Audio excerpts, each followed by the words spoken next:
किसी ने कहा है कि अभी तो ये ट्रेलर है, असल पिक्चर अभी बाकी। ये मैंने नहीं कहा, हिंदुस्तान के वजीर आजम ने कहा। लेकिन मैं नहीं कहूंगा कि देखते हैं कि तुझमें कितना दम है, हम भी अपने सीने को तान के निकल जाएंगे। मिटने वाले नहीं है हम, मिटाने वालों को मिटा देंगे। तो वो तीर मारने का वो इमेजिनरी तरीका वो किसी इबादतगाह के ऊपर नहीं था, वो हैदराबाद के अमन के ऊपर था। वो तीर मारने का इमेजिनरी तरीका जो बताया गया, वीडियो आया, वो हैदराबाद के अमन को खत्म करने के उनके अज़ाइम दिखा रहे थे। वो जो तीर मारने का वीडियो जो दुनिया ने देखा, वो हैदराबाद में हिंदू और मुसलमानों के अमन को कमजोर करने के लिए किया गया। वो हैदराबाद में फसादात कराने के लिए किया गया। क्या पहली बार ओवैसी ब्रदर्स हैदराबाद चुनाव को लेकर नर्वस?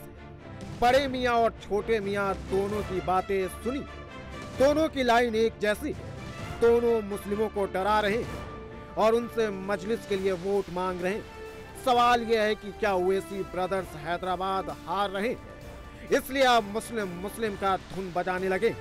जहाँ जहाँ जा रही हूँ ना कैंपेनिंग के लिए, अगर मैं कोई मुसलमान के बस्ती टच कर लेके उनसे बात करती हूँ, मेरे जाने के बाद MIM वाले आकर वहाँ पर लोगों को धमकी दे रहे हैं, मुसलमानों को, कि वोट मत डालना, खबरदार वोट डाले तो हम आप लोगों को देख लेंगे।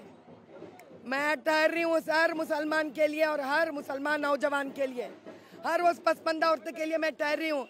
अब की बार ये डराऊ बातें, धमकाऊ बातें नहीं चलेगा। अभी तक भाईजान हैदराबाद से बाहर ही मुस्लिमों को डराते थे, लेकिन इस बार ऐसा लग रहा है कि पहली बार ओवैसी ब्रदर्स अपने ही घर में घिर गए। हैदराबाद ओवैसी का अवैध किला माना जाता है। ओवैसी की खानदानी सीट 59% मुस्लिम, यानी 11,55,000 के करीब मुस्लिम वोटर, लेकिन इसके बाद भी उन्हें हैदराबाद में हिंदू मुस्लिम करना पड़ रहा है।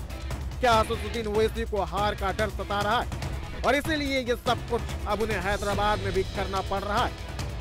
हैदराबाद में ओवैसी ने हिंदू मुस्लिमों के लिए माधवी लता के उस वीडियो को रडार पर लिया जिसमें वो रामनवमी की जुलूस में तीर चलाते हुए दिख रही। ओवैसी का दावा है कि माधवी लता ने मस्जिद की तरफ तीर चलाने का इशारा किया। पहले ओवैसी के दावे को सुनी, फिर इसकी सच्चाई बताएंगे। बीजेपी के उम्मीदवार किसी एक इबादतगाह की तरफ, मस्जिद की तरफ रुख करके इस तरह से इशारा कर रही है कि उसके तरफ तीर मारेंगे। अब भी आप वोट नहीं देंगे, अब भी आप समझेंगे कि नहीं नहीं असद साहब अब मजलिस जीत जाएगी। मेरे भाई, अगर एहसास है, तकलीफ है, उस इबादतगाह के लिए अगर तकलीफ है, तो कम से कम मजलिस के लिए नहीं तो कम से कम उस इबादतगाह की अजमत के लिए तो निकल कर वोट डालो मजलिस के लिए। अगर आज भी तुम सोते रहोगे तो फिर कब उठोगे? अब इस वीडियो को लेकर माधवी लता का क्या दावा है, उसे भी सुन लीजिए। माधवी लता के मुताबिक ये वीडियो अधूरा है और वीडियो में जो दिखाई दे रहा है वो आधा सच है। इस वीडियो में माधवी लता तीर छोड़ने का साइन बनाई हुई दिख रही, लेकिन मस्जिद पर तीर न छोड़कर वो 180 डिग्री घूमकर अपने ठीक पीछे बिल्डिंग की तरफ तीर छोड़ते हुए इशारा करती हुई दिखाई दे रही। मतलब साफ, ओवैसी जिस वीडियो पर हिंदू मुस्लिम कर रहे हैं, ओवैसी जिस वीडियो को सोशल मीडिया पर घुमा रहे, वो वीडियो अधूरा है जो आधा सच बता रहा है। ये जो आदमी आपसे बार बार कह रहा है कि मैं होना बोलकर एक तीर मस्जिद के तरफ छोड़ रही हूँ, जो सही नहीं है, जो सही नहीं है। और मेरे एक वीडियो आपको हम आपकी अब तक 10-20 बार दिखा चुके हैं, फिर भी हम एक वीडियो फिर से आपको दिखा देंगे जिसमें हम तीर किसी एक तरफ नहीं डाल रहे थे। ये देखिए, आप देखिए, यहाँ पे कहीं मस्जिद नहीं है, ये होना बोलकर सिर्फ जानबूझकर एक मस्जिद की तरफ मोबाइल को पैन कर दिए। अगर आप मोबाइल को एक मस्जिद की तरफ दिखाना है तो कोई ना कोई मस्जिद, कोई ना कोई मंदिर किसी भी दूर पे दिखेगा ना। हैदराबाद में 13 मई को मतदान है और मुकाबला बीजेपी प्रत्याशी माधवी लता और AIMIM के अध्यक्ष असदुद्दीन ओवैसी के बीच है। ओवैसी प्रो मुस्लिम पॉलिटिक्स करते हैं तो बीजेपी भी मुस्लिमों के बीच पकड़ रखने वाली माधवी लता को उतारकर ओवैसी के किले को ढाने की कोशिश में, और इसलिए ओवैसी ब्रदर्स पहली बार हैदराबाद में एक एक वोट जोड़ते हुए दिखाई दे रहे हैं। मुस्लिमों को डराकर, खुद को मुस्लिमों का मसीहा बताकर आने वाली नस्ल को खत्म करने की कोशिश का भय दिखाकर अगर हम मुंतशिर रहेंगे और अगर हम खानों में बढ़ जाएंगे तो फिर हमारा मुस्तकबिल क्या होगा, ये मुझसे बेहतर आप जानते हैं कि हमारे बाद हमारे आने वाली नस्ल का क्या होगा। और जमाती वाबस्तगी ही हमारे आने वाले नस्ल के मुस्तकबिल को महफूज रख सकती है, हमारे आबादियों को महफूज रख सकती है, हमारी इज्जत और आबरू को महफूज रख सकती है, हमारी शरीयत की हिफाजत कर सकती है, हमारे मसाजिदों की हिफाजत कर सकती है।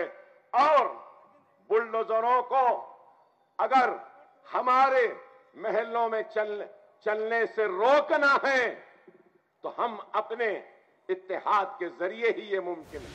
1984 से हैदराबाद सीट पर ओवैसी परिवार का कब्जा है। 1984 से 1999 तक 6 बार ओवैसी के पिता सुल्तान सलाउद्दीन ओवैसी सांसद। 2004 से असदुद्दीन ओवैसी लगातार चुनाव जीत रहे हैं, इस बार 5वीं बार मैदान में। और ओवैसी के इस किले को उठाने के लिए प्रधानमंत्री मोदी माधवी लता को मैदान में उतारे। माधवी लता मुस्लिम महिलाओं का सबसे बड़ा समर्थक तो फायर ब्रांड हिंदू नेता की छवि भी रही, जबकि ओवैसी प्रो मुस्लिम की सियासत करते। तो याद रखिए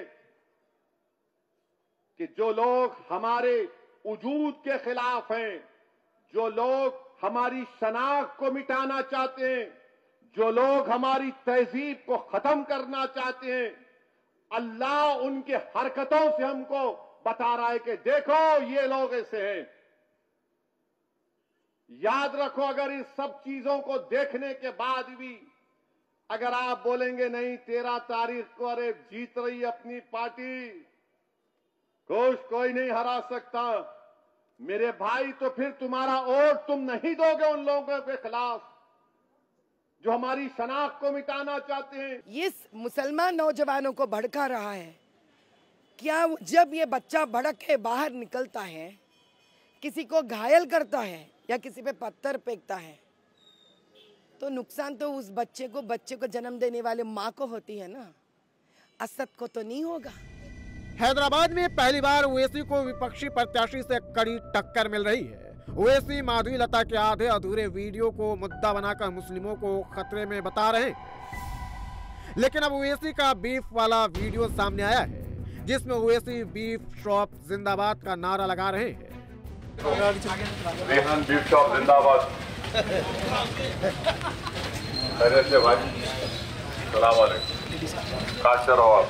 ओवैसी का ये वीडियो हिंदू सेंटीमेंट को हर्ट कर सकता है। हैदराबाद के अब डेमोग्राफी को भी जान लीजिए। हैदराबाद लोकसभा में करीब 60% मुस्लिम वोटर, जबकि 39% के करीब हिंदू, 82,233 अनुसूचित जाति के वोटर तो 25,453 अनुसूचित जनजाति के वोटर।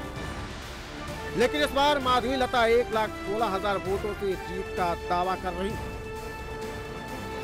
जुम्मा 4 दिन आपको राजनीति में आए हुए हैं और आप उस आदमी को पकड़ रही हैं जो 40 साल से जिनके परिवार का हैदराबाद की सीट पर कब्जा है, उनको कोई हिला नहीं सकता है। 3 लाख वोट से जीते थे वो पिछली बार। हाँ साहब, अगर हमारे पास भी ऐसे बोगस वोट्स होते हैं तो हम तो 4,000 साल जीतते ही चले जाएंगे ना साहब। क्या करें, हमारे पास तो बोगस वोट्स है ही नहीं है। जिसके पास 6,20,000 बोगस वोट्स है, एक एपिक नंबर आप टाइप करोगे तो उस एपिक नंबर के दौरान इलेक्शन साइट पे आप 2-2 जगह वोटर आईडीज पाओगे साहब, चंद्रायन गुट्टा, याकुतपुरा, चार मीनार, ऐसा 1,60,000 वोट्स है उनके पास। तो आप कह रहे हैं कि वो बेईमानी से जीतते हैं? हाँ जी, बिल्कुल कहूंगी मैं ये बात, कतई नहीं डरूंगी।